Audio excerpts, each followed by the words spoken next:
नमस्कार दोस्तों, मैं महेंद्र सिंह परिहार आप सबका परिहार सर यूट्यूब चैनल में स्वागत करता हूं। दोस्तों, यह मध्य प्रदेश की जो सीरीज़ चल रही है उसका यह तीसरा वीडियो है। 2 वीडियो हो चुके हैं, आज हम तीसरा देखते हैं और इसमें हम पढ़ेंगे कि जैसे मध्य प्रदेश का एक ये सामान्यतः प्रश्न पूछ लेते हैं कि मध्य प्रदेश की उत्तर से लेके दक्षिण तक लंबाई कितनी है। तो जब आप मध्य प्रदेश का नक्शा देखेंगे वहाँ पर, तो ये जब आप ऊपर ये इसको कहते हैं, यहाँ पर हम ये कह सकते हैं कि उत्तर से लेके दक्षिण तक कह रहे हैं। तो पहले अभी देख रहे हैं उत्तर वाला हिस्सा कौन सा है, तो ये कौन सा हिस्सा है, इसको कहते हैं उत्तर। और ये हिस्सा जो है वो कौन सा है, तो दक्षिण है। और ये हिस्सा कौन सा है, तो पूरब है। और ये हिस्सा कौन सा है, तो पश्चिम है। ये क्या कह रहा है कि उत्तर से लेके दक्षिण तक की लंबाई कितनी है। तो याद रखेंगे कि उत्तर से लेके दक्षिण की लंबाई, इसकी जो लंबाई है वो है 605 किलोमीटर। और एक होता है पूरब से लेके पश्चिम। तो पूरब से लेके पश्चिम ये ज़्यादा भी दिखाई दे रहा है। तो पूरब से लेके पश्चिम, जब पूरब से लेके पश्चिम तक की बात करें तो ये तो हो गया 605, और पूरब से लेके पश्चिम तक की बात करें तो 870 क्या है, किलोमीटर है। ये किस में है, दोनों में किलोमीटर में है, यह हमें याद रखना है। अब बात आती है, एक प्रश्न आता है, बहुत बार पूछा भी जा चुका है, ये नीचे लिखे भी हुए हैं कि सबसे उत्तरी जिला कौन सा है, फिर पश्चिमी जिला कौन सा है, फिर पूर्वी जिला कौन सा है, फिर दक्षिणी जिला कौन सा है। तो यहाँ से भी प्रश्न बन जाते हैं। तो इस नक्शे को अगर हम देखते हैं तो सबसे पहले कहा है कि उत्तरी जिला कौन सा है। तो जब सबसे उत्तरी जिला की बात आए तो याद रखना कि कौन सा है, तो वो मुरैना है। तो सबसे कहाँ है, सबसे उत्तर में है। अब बात आती है कि सबसे जो पूर्वी जिला की अगर बात करते हैं तो सबसे जो पूर्वी जिला है तो वो कौन सा है, तो वो याद रखेंगे हम कौन सा है, तो सिंगरौली है। यहाँ ये प्रश्न सामान्यतः बन जाते हैं। और अब 2 की बात और करें, अगर ये कहते हैं कि सबसे पश्चिमी जिला कौन सा है, तो सबसे पश्चिमी जिला की जब भी बात आए तो याद रखेंगे कौन सा है, तो अलीराजपुर है। और एक और है कि सबसे दक्षिणी जिला कौन सा है, और अगर सबसे दक्षिणी जिला की बात करें तो कौन सा है, बुरहानपुर है। तो 4 ये प्रश्न बनेंगे सामान्यतः कि पूर्वी कौन सा है, पश्चिमी कौन सा है, और दक्षिणी कौन सा है। तो उत्तरी की बात की तो कौन सा है, तो मुरैना है, इसको हमें याद रखना है। दूसरा, अगर पश्चिमी की बात की है तो कौन सा है, तो अलीराजपुर है। ये सीधे फैक्ट बनते हैं प्रश्न। और अगर पूर्वी की बात की है तो कौन सा है, तो सिंगरौली है। और अगर दक्षिणी की बात की है तो कौन सा है, बुरहानपुर है। बुरहानपुर को दक्षिण का प्रवेश द्वार भी कहा जाता है। अब बात आती है कि कौन मध्य प्रदेश के ऐसे कौन कौन से राज्य हैं, वो मध्य प्रदेश के जो टच होते हैं सीमा से, उन राज्यों के हमें क्या बताने हैं, नाम बताने हैं। तो पहली बात तो कितने होते हैं, तो 5 होते हैं। सबसे ज़्यादा कौन सा होता है, सबसे कम कौन सा होता है, ये हम देखेंगे। तो अगर सबसे ज़्यादा की बात करते हैं तो एक तो होता है उत्तर प्रदेश, जो हमारे मध्य प्रदेश से क्या होता है, टच होता है। तो एक याद रखेंगे हम कौन सा है, तो उत्तर प्रदेश है, जो मध्य प्रदेश की सीमा को टच करता है। और सबसे अधिक यही टच करता है, मतलब सबसे ज़्यादा जले इसके लगते हैं, तो सबसे अधिक जले इसी के टच होते हैं, तो सबसे अधिक हो गया। और एक जिला जो है वो कौन सा है, तो गुजरात है। गुजरात जो है वो सबसे कम करता है, सबसे कम, मतलब जिसके जिले टच होते हैं तो वो कौन सा है, गुजरात है। उत्तर प्रदेश के सबसे ज़्यादा और गुजरात के सबसे कम होते हैं। इसके अलावा और क्या है, तो राजस्थान भी है, ये भी हमें याद रखना है। और इसके अलावा और क्या है, तो एक छत्तीसगढ़ भी है। छत्तीसगढ़ का तो याद रहेगा ही, क्योंकि छत्तीसगढ़ मध्य प्रदेश से 1 नवंबर 2000 को क्या हुआ था, अलग हुआ था। और एक और अगर हम देखा जाए तो कौन सा है, तो एक और है, तो वो इसको क्या कहते हैं, महाराष्ट्र कहते हैं।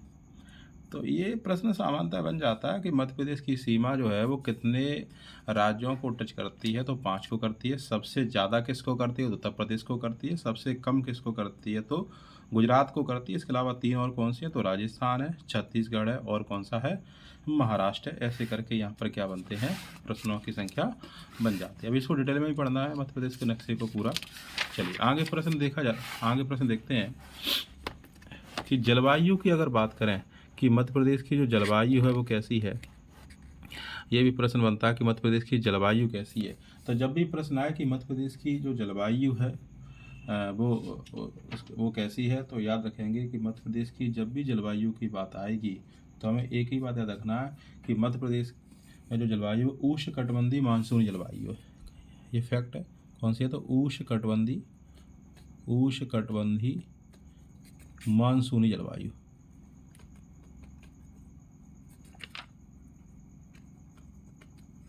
दूसरा प्रश्न है इसी में जलवायु से संबंधित ही है कि मालवा का जो पठार है उसकी जलवायु कैसी है। किसकी? मालवा के पठार की। मालवा की जब भी बात आए तो इंदौर और उज्जैन वाला जो हिस्सा होता है अधिकांश इसके आसपास के जो जिले वो सब मालवा में ही आते हैं। तो मालवा की जब भी बात आए तो वहाँ की जलवायु कैसी है, तो आदर्श जलवायु है। और मालवा की जब भी बात करें तो एक बात याद रखना है कि वहाँ ना ज़्यादा सर्दी ना ज़्यादा गर्मी रहती है, मौसम सदा एक जैसा रहता है। और इसके बाद बात करते हैं कि उत्तर के मैदान की जलवायु कैसी है। उत्तर के मैदान, उत्तर के मैदान की जब भी उत्तर के मैदान की जलवायु कैसी है, तो जब भी इसकी बात की जाए तो वहाँ की विषम जलवायु है। तो ये 3 प्रकार के फैक्ट हैं जो जलवायु संबंधित है। पहला, मध्य प्रदेश की जलवायु कैसी है, तो उष्णकटिबंधीय मानसूनी है। मालवा की कैसी है, तो आदर्श है। और उत्तर के मैदान की कैसी है, तो विषम जलवायु। अगली बात करते हैं कि बारिश जो होती है, जैसे एक तो ये प्रश्न बनता है कि जो मध्य प्रदेश में औसत वर्षा कितनी होती है, मध्य प्रदेश में औसत वर्षा कितनी होती है। तो जब भी प्रश्न आए कि मध्य प्रदेश में औसत वर्षा की बात हो तो लगभग 112 सेंटीमीटर, 112 सेंटीमीटर होती है। और सबसे अधिक कहाँ होती है, अगर हम ये पूछें कि सबसे अधिक बारिश कहाँ होती है, सबसे अधिक वर्षा। और एक और बनता है कि सबसे कम वर्षा, और सबसे कम होती कहाँ और कितनी होती है, सबसे कम वर्षा। तो जब बात आती है कि सबसे अधिक वर्षा की जब भी बात करेंगे तो पचमढ़ी में होती है, पचमढ़ी। और पचमढ़ी कहाँ है, तो पचमढ़ी होशंगाबाद में है, जगह में याद रखना है। यहाँ पर जो बारिश होती है वो होती है लगभग 199 सेंटीमीटर, सबसे अधिक मध्य प्रदेश में सबसे अधिक यहीं पर होती है। और सबसे कम होती है तो गोहद में, और गोहद मालूम है हमें कहाँ पर है, तो गोहद भिंड में है। तो यहाँ पर होती है लगभग 55 सेंटीमीटर के आसपास बारिश होती है। तो मध्य प्रदेश औसत बारिश 112 सेंटीमीटर, सबसे अधिक पचमढ़ी होशंगाबाद 199 सेंटीमीटर, और सबसे कम गोहद भिंड 55 सेंटीमीटर होती है। अगले प्रश्न की बात करते हैं तो कर्क रेखा से संबंधित है। कर्क रेखा से जब भी संबंधित प्रश्न कोई आता है, भारत को पढ़ते हैं तब भी कर्क रेखा का जिक्र होता है, और मध्य प्रदेश को पढ़ते हैं तो तब भी होता है। तो अब याद रखेंगे कि मध्य प्रदेश जो कर्क रेखा से अगर कर्क रेखा जो है मध्य प्रदेश के कितने जिलों से होकर गुजरती है, मध्य प्रदेश के कितने जिलों से होकर गुजरती है।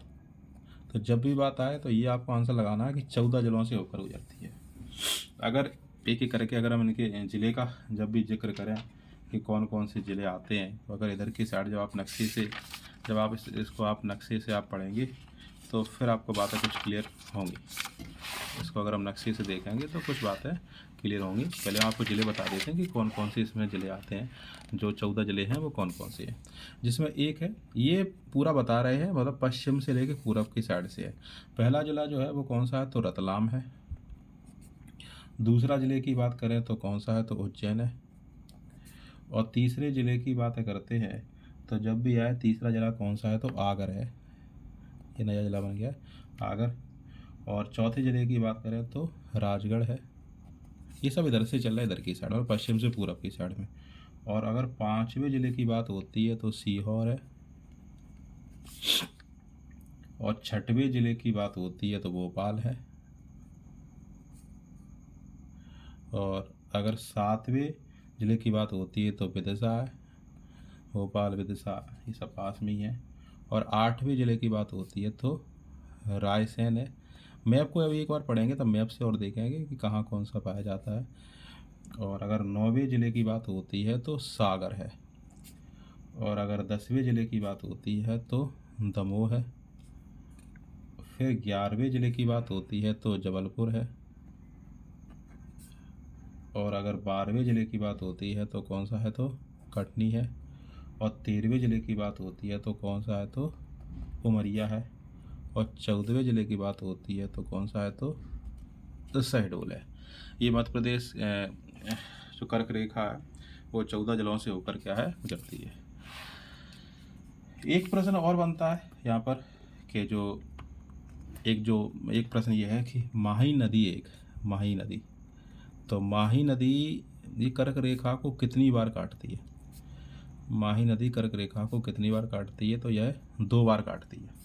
जी हमें प्रश्न को क्या रखना है, याद रखना है। थोड़ा माही नदी के बारे में जिक्र करते हैं। माही नदी का जो उद्गम स्थल है वो मध्य प्रदेश के धार जिले से है।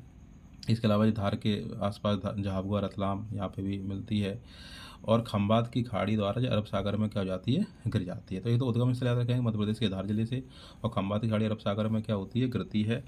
और इसकी लंबाई की बात करें तो 583 क्या है, किलोमीटर है। जो ये धार नदी है ये 3 राज्यों से होकर जाती है, जिसमें एक तो मध्य प्रदेश है, एक राजस्थान भी है, जब आप इसको पढ़ेंगे डिटेल में, और एक क्या है, गुजरात भी है। तो प्रश्न कहीं पूछ सकते हैं आपसे। चलिए अगले प्रश्न की बातें करते हैं। केंद्रीय बिंदु की कुछ चर्चाएं होंगी, क्योंकि ये काफ़ी इम्पोर्टेंट है, हो सकता है आपने ना पढ़ा हो। एक अखंड भारत का केंद्रीय बिंदु कहाँ पर है? अखंड भारत का केंद्रीय बिंदु, क्या प्रश्न है कि अखंड भारत का केंद्रीय बिंदु। जब भी बात आती है कि अखंड भारत का केंद्रीय बिंदु जो है वो बरसाली है। कौन सा है? बरसाली में। और बरसाली कहाँ पर है? तो बरसाली है बैतूल में को माना जाता है। अगला अगर फैक्ट की बात करें, एक और है कि भारत का भौगोलिक मध्य बिंदु कौन सा, मध्य बिंदु कहाँ पर है? तो भारत का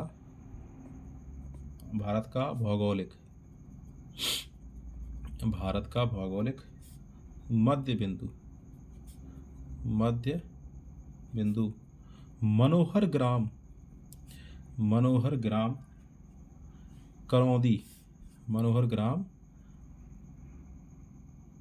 करौंदी। ये कहाँ पर है मनोहर ग्राम करौंदी? तो यह कटनी में है। ये हम याद रखना। चूना नगरी, कटनी को चूना नगरी भी कहा जाता है, याद रखना हमको। कटनी को क्या कहते हैं? चूना नगरी। प्रश्न आ जाए चूना नगरी कौन है, तो चूना नगरी कौन सा जिला है? तो कटनी है। एक ये जैसे आया ना मनोहर ग्राम, इससे संबंधित एक प्रश्न बनता है कि मनोहर जो गांव है, ग्राम जो है, मनोहर गांव का है या ग्राम का है, मनोहर गांव का जो नामकरण जो हुआ था वो किसके आधार पर हुआ था? तो ये हुआ था राम मनोहर लोहिया के नाम पर क्या हुआ था? नामकरण हुआ था। फिर एक प्रश्न बनता है कि पृथ्वी का केंद्रीय बिंदु। तो मंगलनाथ मंदिर।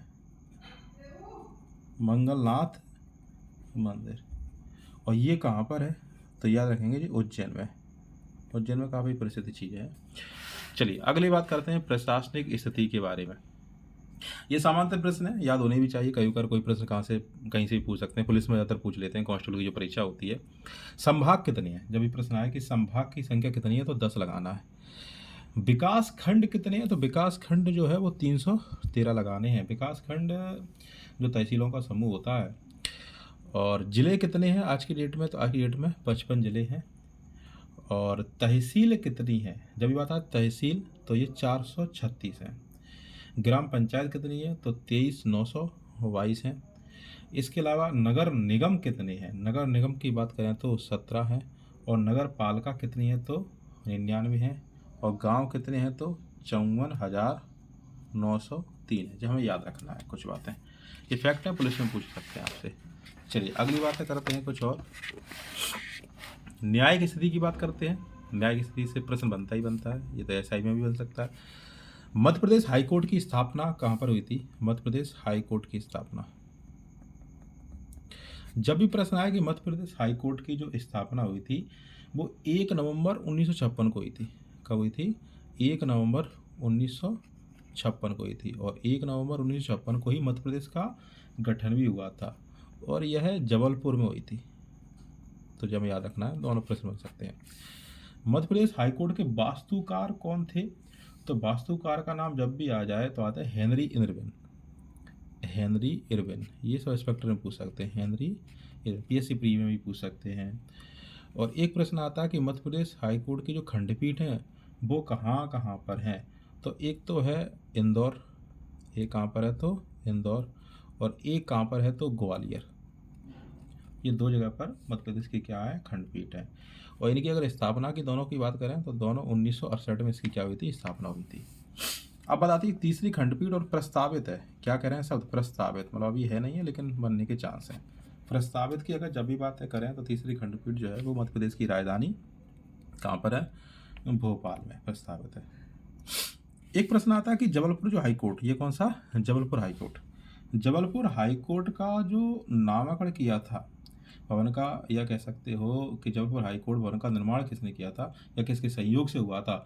तो ये हुआ था राजा गोकुलदास। राजा गोकुलदास, गोकुलदास के सहयोग से इसका क्या किया गया था? नामक किया गया था। अगली बातें करते हैं, ये लास्ट है, इसका फिर अगली वीडियो में देखेंगे।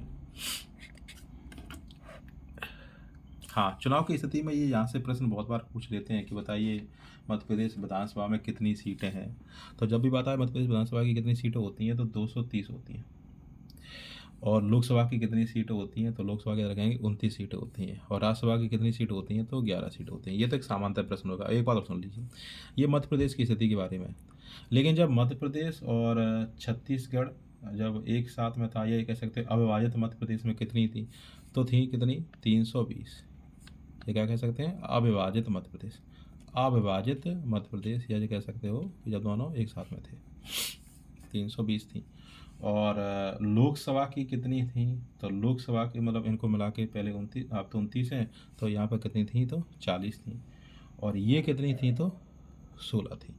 ये सामान्यतः ये प्रश्न तो है, ये भी आपसे पूछा जा सकता है। तो अगर आपको वीडियो अच्छा लगता है तो इसको लाइक करें, कमेंट करें, शेयर करें। धन्यवाद दोस्तों।